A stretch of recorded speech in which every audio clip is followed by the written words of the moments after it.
So this is our last formal presentation. After this presentation, we have a panel discussion with today's speakers. So we were thinking, how do we pick someone to sum up the Institute? Because as you've seen, our scope has been fairly broad, right? I mean, yes, we've been focused on the city, but we've been looking at the ancient city from 2000 BC, 3000 BC. Actually, we go all the way back. I think our very first day, we were at 10,000 BC. And here we are just finishing up with contemporary Johannesburg and places like this.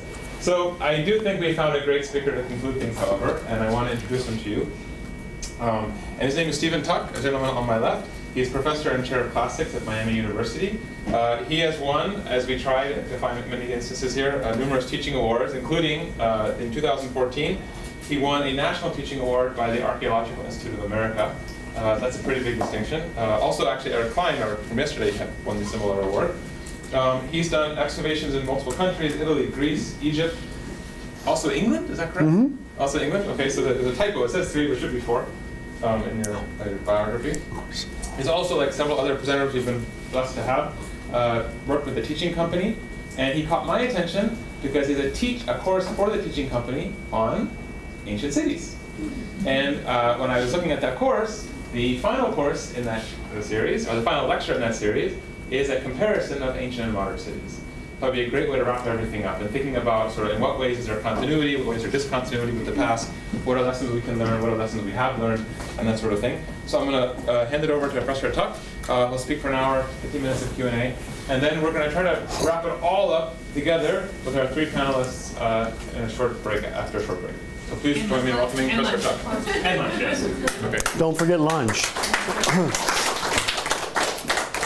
Thank you very much. It was kind of a daunting assignment to wrap up 5 days of presentations, most of which I had not seen. So that was kind of exciting. I was getting messages throughout the last few days from Eric Klein on things. He was briefing me on what he had talked about, and Ken Harrell and so on. So this was good. So I appreciate that. I appreciate the shout out for my great courses. Course on the ancient cities. As far as I know, Sam and my mother are the only ones who have actually made it through that, so that was good to know that we've doubled the viewership on that one. So this is all good for me. Thank you. I think that this is a great time in human history to talk about cities. And the reason is that here at the beginning of the 21st century, there's 2 key facts about cities that I think you should be aware of as we launch into this. The first one is that for the first time in human history, in the early 21st century, I still consider this the early 21st century, more people in the world live in cities than do not. And this is the first time we have crossed that 50% threshold of city dwellers as opposed to rural dwellers. And that, I think, is particularly, makes this an interesting moment. The second fact that I think is particularly significant is that also in the 21st century, for the first time ever since 10,000 BC, living in a city does not decrease one's life expectancy. From 10,000 BC up till the 1990s, moving into a city was signing up to take 5 to 10 years off your life. Quite remarkably, we have reversed that trend as well. And I see nods from all the people who are living in cities, kind of. So I think this is a really interesting moment to think about what cities mean, what they do for us, what they don't do for us, and really what the origins of that are. So in this presentation, I'm going to take a look at the legacy of ancient cities, or cities from the ancient world. I shouldn't say ancient cities anymore, I guess we should say African cities. And to see what sort of connections we can draw between the ancient world and the modern one, what in fact worked and what failures we have still lingering from the principles of urban design and practice from the ancient world. And then just to take a look, I think, at where the successes and failures are when we examine those analytically. And also, I think, and I'm going to go ahead and put this up front, that what we see in modern terms is that the most profound successes in cities today, and the cities I'm most familiar with in the West, come when they adhere most closely to the principles of city building from antiquity. Boom, there we are. And you can argue about that with me later. All right, but first off, I wanted to say something about ancient cities. Huge topic of which you have already heard from, I think, Ken Harl and Eric Klein and Bullitt and others about. But I wanted to just say what ancient authorities said about living in cities, because they talked about it. Many of them. Actually, the most notably, the Roman orator Cicero. But I'm not going to quote Cicero because I don't like him. So when you do this, you can quote Cicero. According to many ancient sources, living in cities makes us human, makes us better, and allows us to express who we are politically. And those three sources are, first off, the Epic of Gilgamesh, what is arguably the earliest work of human literature. In the Epic of Gilgamesh, they tell us very specifically that you can't be a real human unless you live in a city. Living out on your own in the wilderness doesn't make you human. The second one is Aristotle, there on the upper right, who tells us that you have to live in a city to be a good citizen. And the third, and that is the notion of being an engaged person in active in your community, is Hippodamus of Miletus, of whom I found two portraits, neither one of which I think would be actually recognizable as Hippodamus of Miletus, to say his mother. But nonetheless, they fill in there in sort of a post office wanted poster way. And that is, Hippodamus made the point that in fact cities reflect who we are, about which more in a moment. Before we launch into where we are today with cities, I wanted to talk about where we were most recently, about 60 years ago. And that is largely thanks to the work of Robert Moses. Robert Moses, who you guys have probably all heard, Robert Moses, who was a Yale man, came here to Yale in 1905.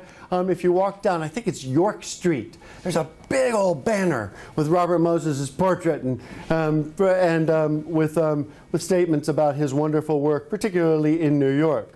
Robert Moses was influential in American urban design and, well, landscape, really through New York, and from that example spread throughout what we might call the modernist school of design. This is one of my favorite photographs of Cincinnati, Ohio, and I'm just the kind of person that has favorite photographs of Cincinnati, Ohio, which says something about me, probably nothing good. But what it does is it points out a lot of Moses's work, which you can find everywhere. We were talking about this at breakfast. Sarah pointed out the same issues in New Haven, where cities in the 1950s and early 60s created enormous highways. And the goal was to move people in and out of the city center with the, I think, laudable idea that you're freeing people up from the slums of the core and enabling them to move out into the suburbs and control their own, where they choose to live and work and so on. But the practical effect is that it cuts off neighborhoods from the city center.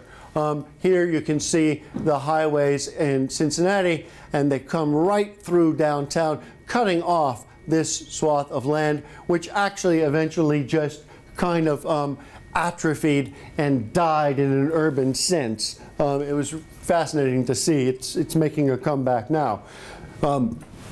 Skyscrapers and large highways. Those were pretty much the two keys to Moses's plans for New York, spread throughout places like New Haven, Cincinnati, pretty much everywhere. The current thinking, not new, it's the current thinking, however, in city design is what is called the new urbanism. We can argue about the definition of that, but I think you could probably neatly, if inaccurately, sum it up as cities where you can, I think it was, did you say live, work, play? The live, work, play model was the phrase that you used, where you in fact can live, work, and play in a smaller area of a community. And there's a huge amount of literature on the new urbanism, including, and I dearly loved this one, Sidewalks in the Kingdom, New Urbanism and the Christian Faith, which I must confess I've not been able to get my hands on, but if anybody has a copy, I would love to borrow it, because I have no idea what's going on there.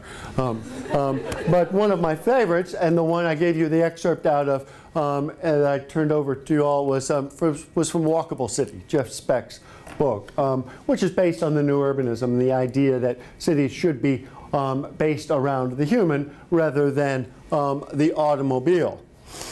And this, I think, is in fact where we see urban planning in the West right now, and where I see urban planning based on the ancient model. And so a couple of key lessons so far. That lesson one on what the ancients said about the city: they are necessary, they make us human, they make us good, and they make us engaged. Lesson two is that cities reflect culture. This is probably self-evident, but I think it's important to point out because they self-consciously reflect culture. And I love these two examples. Miletus on the left there, from the 5th century BC, the city that is designed or was designed by Hippodamus, the famous Hippodamus of Miletus, famous as in, I think 6 of us know who he is. And in 100 AD, the Roman colony of Timgad, fortunately founded by the Emperor Trajan in 100 AD, so my students always remember that date. What's interesting about both of these is that they are orthogonally planned. You know, streets set out in parallel and perpendicular lines, giving us a grid pattern and blocks, which I think for most of us seems rather an obvious way to design a city, but is not in any way a standard way to design a city. When you have an organic, irregular landscape, to impose this sort of artificial order on it is in no way natural. But here's the big thing about these, is that both of these designers, or that is Hippodamus and Miletus and the Romans who followed him, created this pattern not just to create a series of blocks, but to create a form that reflected the ideal social order. In this case, Miletus, Hippodamus was a democrat in the ancient sense of democracy. And so he created residential areas in which every lot was identically sized. He was making a statement about government and about the role of individuals in the community. All men are created equal, before anybody actually thought to write that down. Similarly, at Timgad. Timgad is a Roman colony made up, like Miletus, of about 5,000 citizens, gridded out so that every lot is identical. So that every one of those 5,000 Roman colonists had the same size house. And it's to make a statement about their equality under the government and their status as citizens of Rome. And so in these cases, I think they're tremendous reflections of the ideology of design and the government behind it. There's a lot more going on here as well, of course. And I like Timgad because it reflects some of the things that, that I put in that primary source reading, the little excerpt from Vitruvius. And I'm not going to ask anybody to raise their hand and ask if anybody read that, because that never goes well in class. And I always end up, did you ever see The Avengers? I always end up quoting Tony Stark in The Avengers when he comes in and talks to the guys and he says, "Am I the only one that did the reading?" He's like, "Yes, it's my spirit animal." All right, anyway. Anyway, what you see is in addition to the gridding out and this imposition of identical community is also a statement about where the privileged areas of the community are, in the center and at the gates. And you can't tell here because I couldn't find a good plan with topographical lines, but this is the high point of the community where the temple of Jupiter was, the Capitolium, the defining religious identity. And in that passage from Vitruvius, he talks about that, placing temples to create as we learned earlier, a spiritual identity in the community, which is something that is in fact ancient as well. And we can see examples of this idea of the ancient manifestations of the government. And obviously the Forum Romanum in Rome is a classic example of government forms and cultural values in stone. It is, in fact, it's the Constitution in marble, all right? It is a statement about how government works, what spaces you need for what organs of government, here in well, largely marble. It's a form of sort of an architectural sclerosis, okay, a hardening of the Constitution into stone. And what you see is buildings that reflect the values and needs of the community. And I don't know how familiar you are with the Roman Forum, but I just wanted to point out that there are in fact phases here. In the early part of the Forum, this area in the center was all empty, and we had the Senate House there, and then on the other end here, the Temple of Vesta, which held the sacred fire of the community, literally its hearth. And in between was an empty area designed so that the entire community could gather and listen to political speeches and so on. Once the emperors took over, that all filled in with monuments all designed really to celebrate the emperors. You no longer needed open political space because they didn't want open political space. They didn't want a lot of people gathering in public. And so we have the temple of the deified Julius Caesar, the temple of the deified Antoninus Pius, the temple of the deified Vespasian and Titus. And so monuments directly to the ideals of imperial government fill up this space, and so that the space reflects the government. Of course, I like to give my students the sort of an anthropological analysis assignment of the National Mall and ask them what they see about our government. Of course, I teach Roman civilization, so we talk about the meaning of the word the Capitol. But we look at the axes here from the Capitol and the White House, the crossing there, of course. What things are designed to break up this open space? Where are the women in this community when all of the monuments are all to men? Although that's not actually the case anymore. There is a small monument off to the side to nurses in the Vietnam War. So, woohoo. Equality, yay. All right. But it's very much a celebration of men. All right. And we talk about what the values of the community are and what this represents. And so I think that lesson really is reflected in our community as well. So that's, I said lesson 1, but it was lesson 2, and my numbering's already off. All right, okay. The next lesson, where we put our resources says who we truly are. It's true in the ancient world, it is true today. It is, in fact, an existential decision to say where we are going to put our resources, whether it is in the Dunkin' Donuts stadium, assuming it got tax breaks. I assume it got tax breaks. What? Yes. Oh, of course. Good. Good. I'd like to think we're not the only ones stupid enough to do that in Cincinnati. I'm somewhat relieved. What about I assume that the baseball stadium in Italy? Oh, yeah. Oh, yeah. Okay. Duh. All right. Sorry.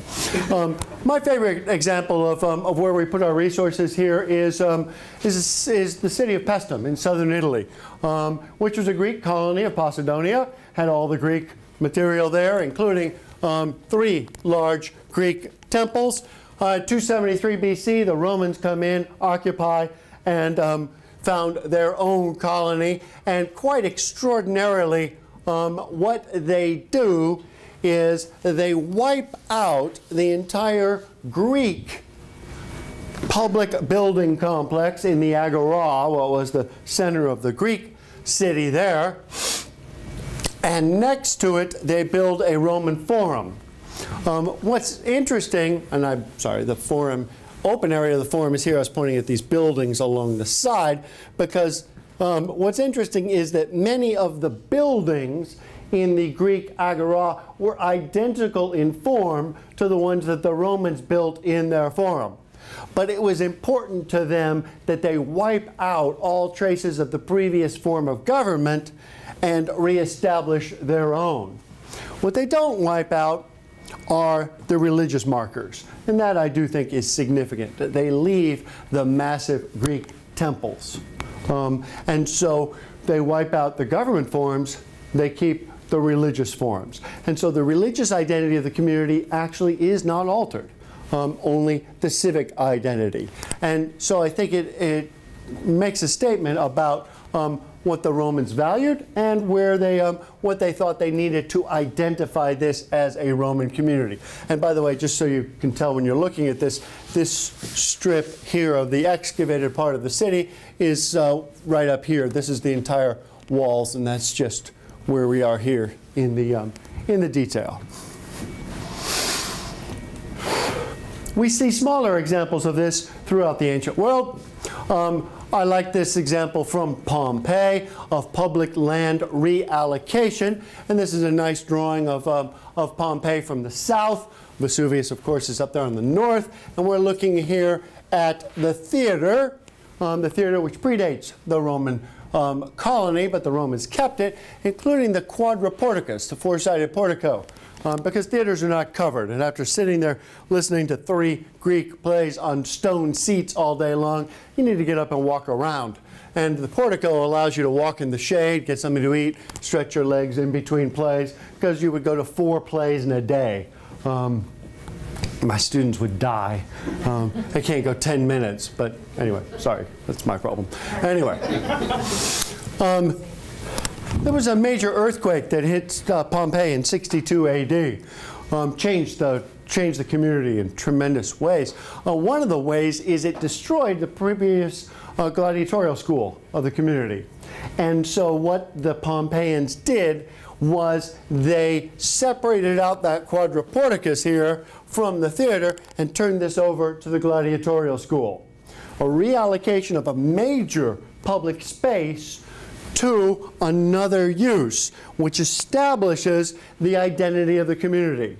That gladiatorial school was key to the community's identity. And Garrett Fagan has written a brilliant book on this, The Lure of the Arena, which is a sociological study of gladiatorial combat, including a great deal on Pompeii. So if you haven't picked that up, The Lure of the Arena, you should check that out. It's quite good. In a modern example, of course, back to Cincinnati, I told you that the riverfront had all atrophied, thanks to Robert Moses' inspired design there. It's probably violating the laws of guest friendship to attack Moses in New Haven, isn't it? All right. He's been attacked here. Okay, all right. So this is not new ground. All right, good. All right. What Cincinnati has done recently, actually, is they have tried to reestablish connections to that land between the Ohio River and the downtown. They've run a number of bridges across, as you can see, and created a front for the community, so that when you come across the bridges from Kentucky into Cincinnati, the first thing you see are the largest buildings in the entire community in terms of square footage, and they are all sports. All right, so we have the football stadium, the baseball stadium, and U.S. Bank Arena, where there's a lot of indoor sports occur, including the roller derby team, my personal favorite.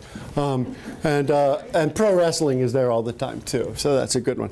But anyway, what the city has decided to do is to make its professional sports venues the front of the community, and really it's identifying monuments. It's a reallocation of public land into a way that really is designed to say what the community values and how they identify themselves. And we could go into that. I love the names of these, by the way. Anybody know the name of the Cincinnati's baseball stadium? Great American Ballpark. Yes, I love this man. Crisp high five. All right, yes. Great American Ballpark, which is a superb name, isn't it? Because it just evokes baseball. But it's named for, you want to go for a bonus point here? No, I can't. Ah, the Great American Insurance Company, who paid for it. You pay for it, you get your name on it, right? That's an ancient pattern, it's a modern one. So the Great American Insurance Company gets their name on that. The indoor stadium here, I already said, was the U.S. Bank Arena. Okay? So the financial institutions get their names on these community buildings. And so it's a really interesting sort of double statement about what we value as a community. All right, lesson 3. Zoning laws? What zoning laws? I'm sorry about the colors on this. They're a little bright. Are these burning your retinas? No? Okay, fine. All right. This is a segment of the Roman city of Ostia. O-S-T-I-A, Ostia. And I ripped it off from the absolutely superb website of ostiaantica.org. It's awesome. The internet's amazing, isn't it? It's not all porn. I had no idea. Okay. Anyway, what I like about this is that it makes the point that this multicolored extravaganza is it makes the point that although in antiquity, or rather because in antiquity, they did not have zoning laws, things build up much more organically. I would use the term agglutinatively. What did you use? You didn't use agglutinative, you used aggregate. Aggregate, thank you. That was really good too. I like that. And that is the community builds up. And one way to take a look at that is you can analyze the neighborhood structure here in Ostia in a number of ways, but one of the ways I like is to look at the bath complexes in town. These are largely neighborhood complexes where people would go not just to bathe, but to exercise, to network, just to hang around during the day, to eat and drink and run into friends, to conduct business deals, and just to exercise and get a haircut, see the doctor, all manner of activities. And look, in just this section of Ostia, 1, 2, 3, 4, 5, 6, 7, did I get them all? Top left. Top. Ah! That one? Thank you. Okay. 7, 8? Okay. Yeah. 8 of these. Essentially 1 per block. And these become sort of community centers. And what we can do is analyze the way the city worked around these bath complexes. And it really makes it an interesting case in how the city develops, because as I say, there are no zoning laws. What that means is a lot of the community builds up based on the tremendous, powerful motivator of self-interest. Particularly commercial self-interest. And looking at another community, just so you can see that this is not, that Ostia and the baths are not the only way to look at this, you can plot the bars at Pompeii. And what you see is that the bars are scattered throughout the excavated parts of the city and presumably throughout the unexcavated, but they fall into key locations, mainly along the major avenues, as well as almost always on corners, on intersections. And so people are creating these little wine bars and putting them on corners, and very often on corners right across from each other. And as it turns out, in fact, and I was reading an article recently on mattress stores in the United States, that if you build a mattress store across the street from another mattress store, I had no idea, that they both do better. CVS and Walgreens. CVS and oh God, that's a great example. I'm going to steal that, and next time I'm not going to mention you. All right, that is really good. Car dealerships. Yeah, that's good. Yeah, boy, those CVS and Walgreens are like, oh yeah, yeah. Oh, that's good. Thank you. Yeah, and the cars, they're right. Yeah. Clustered. And we see that pattern in the ancient world. No zoning laws, no overall authority that controls these. And so what you see is that the community actually builds up where it needs certain things. Now, that lack of zoning laws is not always a good thing. For example, if you take a look again at another part of Pompeii, you see workshops, and every dot here is what is known as is called a workshop, and that is a place where things are made, or in ancient terms they would just call them artisans. Hippodamus of Miletus divided his city into 3 groups of men. The farmers, the soldiers, and the artisans, the people that made stuff. And these are places where things get made. But having these scattered throughout the community, as you do, is not always a good idea. For one thing, a lot of these workshops involve using heat to make bronze or to fire pottery and things like that, which leads to parts of your city burning down on a fairly regular basis. Another one, perhaps less obvious, is a Phalonica. And this is actually, it's a very nice Phalonica. It's the Phalonica of a man named Stephanos.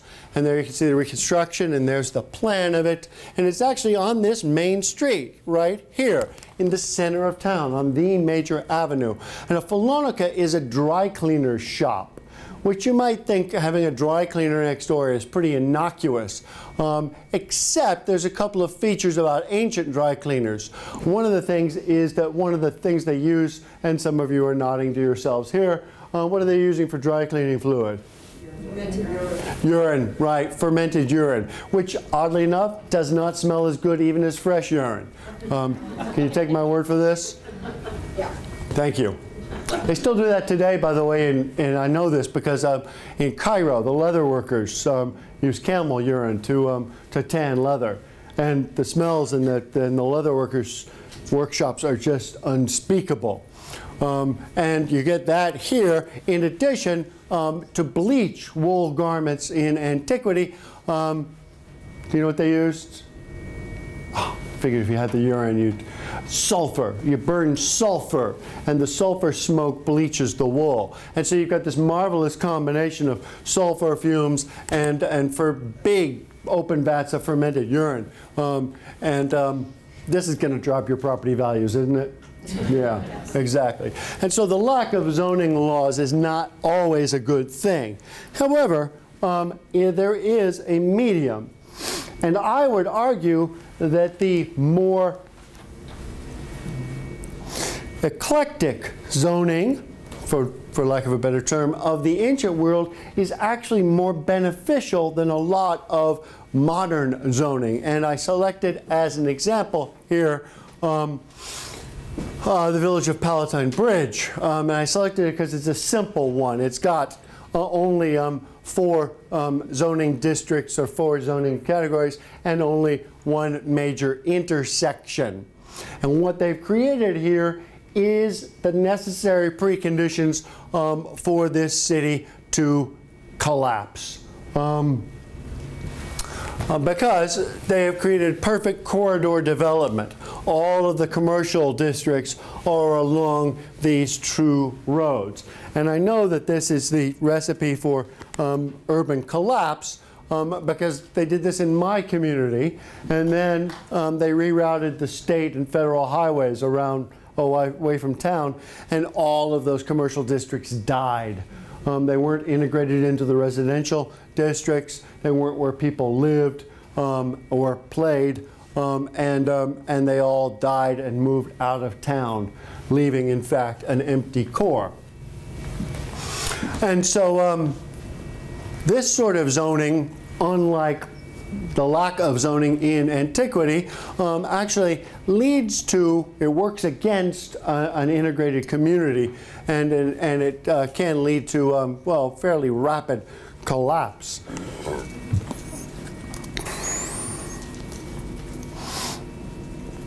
The fourth lesson has less to do with commercial identity and more with residential. And that is, residence leads to urban engagement. When people live in a community, they have a stake in that community.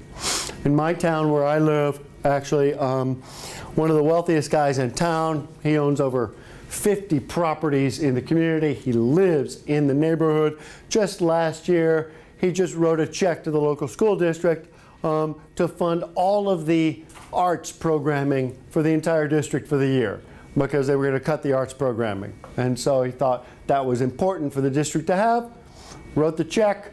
He lives there. He wanted there to be the arts in his community. His residence led to engagement.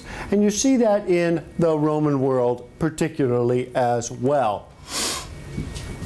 And I wanted to show you just this block from Pompeii. Here's the entire block here, and this is one house, which you can see here. You can see the outline of the walls of the house. But you have this enormous large house, then you have smaller houses, apartments, small shops, and all filling out the block. What you have here is a mixed-use block where rich and poor people are living together, along with commercial establishments and workshops, and all in one space. The corollary to that is that engagement leads to investment in the community, is that social integration reduces violence. And we find that in the ancient world, and those communities in antiquity where you have this mixed use, where in fact the rich and the poor live together, work together, and have this common investment in the community, have much less urban violence.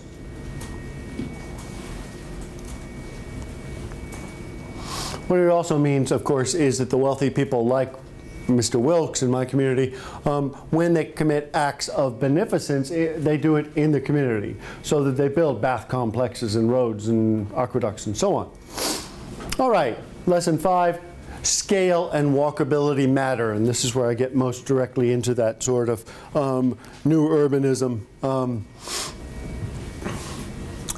I don't mean size, I mean scale. The scale of the community matters in terms of not just how many people live in a densely or not densely populated area, but what people see around them. I've been known in the past to say many nasty things about Frank Lloyd Wright, brilliant designer. His stuff sucks, all right? They all leak, they're just terrible. But his notion of human-scaled architecture makes sense, as long as you don't use Frank Lloyd Wright as the scale. Seriously, have you noticed that? The guy was 5. Falling water, made it all short. Exactly. Or tall. Yeah, Dude's 5'8", right? One of his students, Wes Peters, was 6'2", which is my height. Wes kept running into things, and finally Frank Lloyd Wright had him in one of his houses and said, "Wes, just sit down." Great, okay. But the human scale matters, okay? And I don't mean size, I mean scale. You can have human scale even in a large city. Case in point, I think about Garrison Keillor here, and I do that probably more frequently than is necessarily healthy, but in this case, Garrison Keillor actually makes a good point. He moved from Minneapolis to New York City. And his friends in Minneapolis all said, "Oh man, how could you live in New York? It's so huge. You got to travel all these distances." And he said, "No, you don't understand. You know, the grocery store, the hardware store are closer to where I live in my apartment in New York than they were in Minneapolis. In Minneapolis, you had to get in your car and drive 10 miles to the Home Depot. In New York, you walked around the corner to the hardware store." All right? Scale, not size. And scale and walkability are, in fact, they matter. And case in point, there's South Dunn Street, obviously in Bloomington, Indiana, development. And I like to compare that to Timgad, 100 AD in Rome. Because what the Romans did with Timgad is they ensured that nobody had to walk more than 1,300 feet to get to any public facility. And that has actually become something of a standard. And you see that in the new urbanism. 1,300 feet is the maximum anybody has to walk to get to a park or any other public facility. And that's in terms of horizontal scale and walkability. There's also a verticality aspect as well. And you see this in the ancient world. I use Ostia here because it's well preserved enough that we know that what we have is a community where on the ground floor you have shops, just here at South Dunn Street, and then above 2-story apartments. And here, of course, they've just got, these are 2-story ones, but there's also 3-story ones. 2 stories of residential above, and the ground floor is commercial. And so this lesson, I think, derives directly from the ancient world. Lesson 6. Cities are not for everybody. And these gentlemen have done a great job talking about gated communities, talking about what these mean, talking about people moving out, talking about the issue of suburbs, right? And we are facing with that today, thanks to the construction of large highways and the ability of people to move outside communities. We have, of course, enormous suburbs, and I think the pretty much the natural extension of that, and that is the gated community, of which you can see the gates of one up there. Here's an example of one of these planned communities. This is one of my personal favorites here. This is in Texas, Rich Woods. And I got to think that that was an intentional pun. These are all very rich, very wealthy homes here. And what these communities lead to is, in fact, a lack of community. There is, in fact, a very limited range of property values in these areas. You see things, and you guys have seen these driving down the highway, I expect. You'll see a sign off to the side of the road that say houses from the 850s to 990s. It's a narrow range, which carries with it a meaning. The people that you're going to be living next to are like you. Okay? They're all about what you're like. Okay? It's comfortable, it's safe, it's reassuring. And there's an urban response to this, or a new urbanism response, and that is the planned communities that we have, and that is what we might term bypass implant urbanism. Is that right? Great term. I'm learning so much here. Bypass. This is bypass stuff outside, but implant we have as well. And you see that, for example, in Glenwood Park, outside, well, as part of Atlanta, right? Glenwood Park? Yeah, new urbanist community there. And what's particularly interesting about this attempt to create a new urbanist community in this implant architecture is that they have created a range of prices of houses, from, in fact, public housing all the way up to single-family homes. And it's impossible to read, so you'll have to take my word for it, which I know is shifty, but sorry. And what you have is townhouses, apartments, shared, as well as lots with single-family homes. And the attempt here was to blend these together so that you have some of them next to each other. So you have that sense of community and that sense of urban engagement, so that the single-family homeowners here live across the street from renters, all right? And that everybody is, in fact, together. Well, Professor Murray used the phrase the death of the city as well. And my 7th lesson from the ancient world is that cities do die, and sometimes they should. I was tempted to use what's that phrase? Like Zima in the Ottoman Empire, we're here to stay, right? Cities are here to stay, but not always in the same form. But not always the same cities. Cities that are founded for a single purpose, that no longer serve that purpose, disappear. And one of my favorite examples is Daryl Medina, which is a New Kingdom Bronze Age city in Egypt. It's a great little community of workers in what can only be described as ancient Egyptian shotgun houses.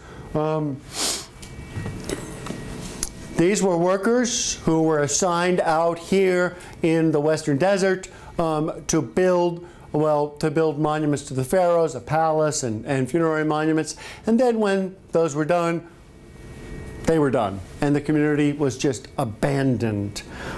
We see the same thing in modern terms as well. I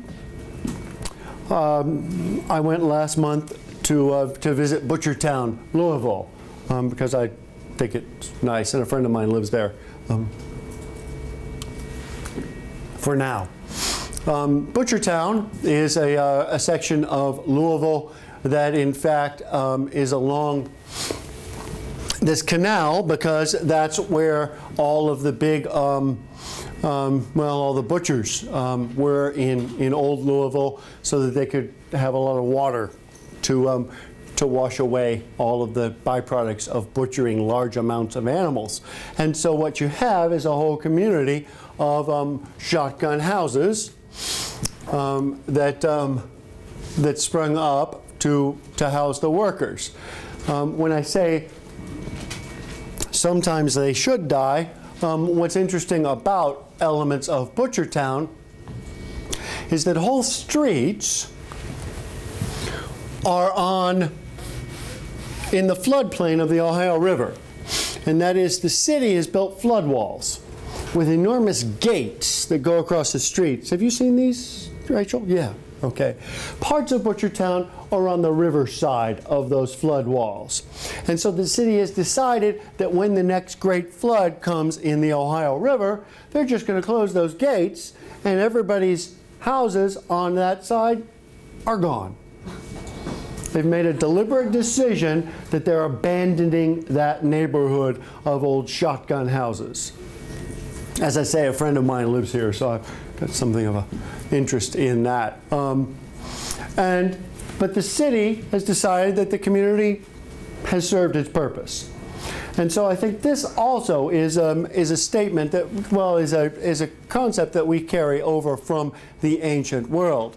And that is, communities can change, they can adapt, but sometimes they don't. And sometimes other authorities decide that it's time for them to go away. So there are my 7 lessons. There's Sean Connery, because why not? So that's the end of what I had. I'm 6 minutes early. This has never happened in my entire life, so I may have to actually have you guys sign something that says this didn't happen. But I was hoping that maybe we could have a conversation. If you guys had some questions now, that would be superb.